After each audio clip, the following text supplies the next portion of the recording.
ಇವತ್ತು ತುಂಬಾ ಸಿಂಪಲ್ಲಾಗಿ ಹಸಿ ಬಟಾಣಿನ ಬಳಸ್ಕೊಂಡು ಕುರ್ಮನ ಮಾಡೋಣ. ಮಾಡೋದಂತೂ ಸಿಂಪಲ್ಲು. ಯಾವ ರೀತಿ ಮಾಡೋದು ಅಂತ ನೋಡೋಣ.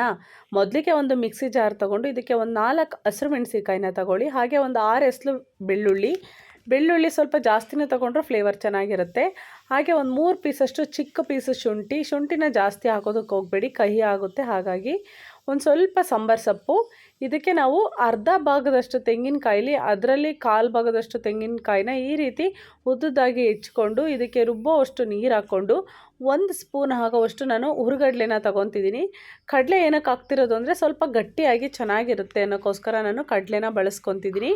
ಇದನ್ನು ಚೆನ್ನಾಗಿ ನಾವು ಚಟ್ನಿ ಮಾಡ್ತೀವಲ್ಲ ಆ ರೀತಿ ರುಬ್ಕೋಬೇಕು. ನೋಡಿ, ಈ ರೀತಿ ಫೈನ್ ಪೇಸ್ಟ್ ಮಾಡಿಕೊಂಡು ಸೈಡಿಗೆ ಇಟ್ಕೊಳ್ಳಿ.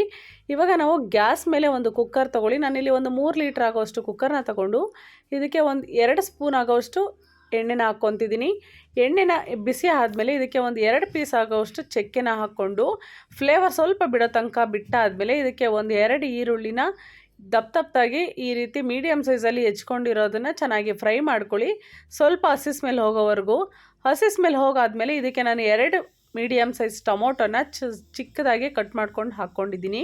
ಇದನ್ನು ಕೂಡ ಅಷ್ಟೇ ಸ್ವಲ್ಪ ಸ್ನ್ಯಾಶ್ ಆಗಿ ಚೆನ್ನಾಗಿ ಸಾಫ್ಟಾಗಿ ಬೇಯೋವರೆಗೂ ಮಿಕ್ಸ್ ಮಾಡ್ಕೊಳ್ಳಿ.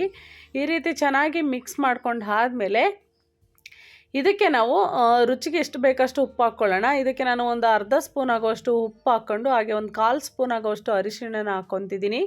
ಅರಿಶಿಣ ಮತ್ತು ಈ ಉಪ್ಪನ್ನ ಈಗಲೇ ಹಾಕ್ಕೊಂಡ್ರೆ ಟೊಮೊಟೊ ಮತ್ತು ಈರುಳ್ಳಿ ಚೆನ್ನಾಗಿ ಬೇಯುತ್ತೆ. ಹಾಗಾಗಿ ಈಗಲೇ ನಾನು ಮುಂಚೆಲೇ ಹಾಕ್ಕೊತೀನಿ. ಇವಾಗ ನಾವು ಪೇಸ್ಟ್ ಮಾಡಿರೋ ಅಂತಹ ಮಸಾಲೆನ ಹಾಕ್ಕೊಳ್ಳೋಣ. ಮಸಾಲೆ ಜಾಸ್ತಿ ಗಟ್ಟಿ ಇರೋದ್ರಿಂದ ಇದಕ್ಕೆ ಒಂದು ಅರ್ಧ ಗ್ಲಾಸಷ್ಟು ನೀರು ಹಾಕ್ಕೊಂಡು ನಾವು ಮಿಕ್ಸ್ ಮಾಡ್ಕೋಬೇಕು. ನಾನು ಈ ಮಿಕ್ಸಿ ಜಾರಲ್ಲೇ ಇದ್ದಿದ್ದ ಮಸಾಲೆಗೆ ಸ್ವಲ್ಪ ನೀರು ಹಾಕ್ಕೊಂಡು ನಾನು ಈ ರೀತಿ ಚೆನ್ನಾಗಿ ಮಿಕ್ಸ್ ಮಾಡ್ಕೊತೀನಿ. ನಾವು ಇವಾಗ ಈ ಮಸಾಲೆ ಸ್ವಲ್ಪ ಹಸಿ ಸ್ಮೆಲ್ಲೆಲ್ಲ ಹೋಗಬೇಕು. ಏಕೆಂದರೆ ನಾವು ಬೆಳ್ಳುಳ್ಳಿ, ಶುಂಠಿ, ಹಸಿರು ಮೆಣಸಿನ್ಕಾಯಿ, ಸಾಂಬಾರು ಸೊಪ್ಪೆಲ್ಲ ಹಸಿದೇ ಹಾಕಿರೋದ್ರಿಂದ ಆ ಮಸಾಲೆ ಎಲ್ಲ ಹೋಗಬೇಕು. ಆ ರೀತಿ ಚೆನ್ನಾಗಿ ಕುದಿಸ್ಕೋಬೇಕು. ಸ್ಮೆಲ್ಲಲ್ಲೇ ಗೊತ್ತಾಗುತ್ತೆ ನಿಮಗೆ ಮಸಾಲೆ ಹೋಗಿದೆಯಾ ಇಲ್ವಾ ಅಂತ.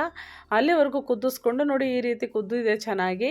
ಇದಕ್ಕೆ ನಾನು ಒಂದು 3/4 ಸ್ಪೂನ್ ಆಗೋವಷ್ಟು ಧನಿಯಾ ಪೌಡರ್ ಹಾಕ್ಕೊಂಡು ಹಾಗೆ ಒಂದು ಅರ್ಧ ಸ್ಪೂನ್ ಆಗೋವಷ್ಟು ಗರಂ ಮಸಾಲನ ಹಾಕ್ಕೊತಿದ್ದೀನಿ. ನಾವು ಇವಾಗ ಕುದಿಬೇಕಾದ್ರೆ ಹಾಕ್ಕೊಂಡು ಚೆನ್ನಾಗಿ ಮಿಕ್ಸ್ ಮಾಡ್ಕೊಂಡು ಬಿಟ್ಟರೆ ಫ್ಲೇವರ್ ಚೆನ್ನಾಗಿರುತ್ತೆ. ನಾವು ಸ್ಟಾರ್ಟಿಂಗ್ಗೆ ಹಾಕಿದ್ರೆ ಅಷ್ಟು ಫ್ಲೇವರ್ ಚೆನ್ನಾಗಿರೋದಿಲ್ಲ. ನಾನು ಹಾಗಾಗಿ ಕುದ್ದಾದಮೇಲೆ ಹಾಕ್ಕೊಂಡಿದ್ದೀನಿ. ಇವಾಗ ಚೆನ್ನಾಗಿ ಮಿಕ್ಸ್ ಮಾಡಿ ಆದಮೇಲೆ ನಾವಿವಾಗ ಬಟಾಣಿನ ಹಾಕ್ಕೊಳ್ಳೋಣ. ಬಟಾಣಿ ನೀವು ಎಷ್ಟು ಹಾಕ್ಕೊತೀರೋ ಅಷ್ಟು ಚೆನ್ನಾಗಿರುತ್ತೆ. ನಾನಿಲ್ಲಿ ನಮಗೆ ಮಾರ್ನಿಂಗ್ ಬ್ರೇಕ್ಫಾಸ್ಟಿಗೆ ಎಷ್ಟು ಬೇಕೋ ಅಷ್ಟು ಹಾಕ್ಕೊತಿದ್ದೀನಿ. 1 ಬಟ್ಲಾಗೋವಷ್ಟು ನಾನು ಫ್ರೆಶ್ ಬಟಾಣಿನ ಹಾಕ್ಕೊತಿದ್ದೀನಿ. ನಿಮಗೆ ಜಾಸ್ತಿ ಬೇಕು ಅನಿಸಿದ್ರೆ ಜಾಸ್ತಿನೂ ಹಾಕ್ಕೊಳ್ಳಿ. ಈ ರೀತಿ ಬಟಾಣಿನ ಹಾಕ್ಕೊಂಡಾದ್ಮೇಲೆ ಚೆನ್ನಾಗಿ ಒಂದು ಸಲ ಮಿಕ್ಸ್ ಮಾಡ್ಕೊಳ್ಳಿ. ಈಗ ಸ್ವಲ್ಪ ಗಟ್ಟಿಯಾಗಿದೆ ಅಲ್ವಾ, ಇದಕ್ಕೆ ನಾವು ಯಾವ ಸೈಜಲ್ಲಿ ಬಟಾಣಿನ ತಗೊಂಡಿದ್ವೋ ನಾನು ಅದೇ ಕಪ್ಪಲ್ಲಿ ನಾನು 1 ಬಟ್ಲಾಗುವಷ್ಟು ನೀರನ್ನ ಹಾಕ್ಕೊತಿದ್ದೀನಿ. ನಾನು ಈ ಬಟ್ಲಲ್ಲಿ ಬಟಾಣಿ ತಗೊಂಡಿದ್ದೆ, ಹಾಗಾಗಿ ಇದೇ ಬಟ್ಲಲ್ಲಿ 1 ಬಟ್ಲಾಗುವಷ್ಟು ನೀರನ್ನ ಹಾಕ್ಕೊಂಡು ಚೆನ್ನಾಗಿ ಮಿಕ್ಸ್ ಮಾಡ್ಕೊತಿದ್ದೀನಿ. ಒಂದು 30 ಸೆಕೆಂಡ್ ಚೆನ್ನಾಗಿ ಕೈ ಬಿಡದೆ ಚೆನ್ನಾಗಿ ಮಿಕ್ಸ್ ಮಾಡಾದಮೇಲೆ ಇದು ಚೆನ್ನಾಗಿ ಕುದಿ ಬರಬೇಕು.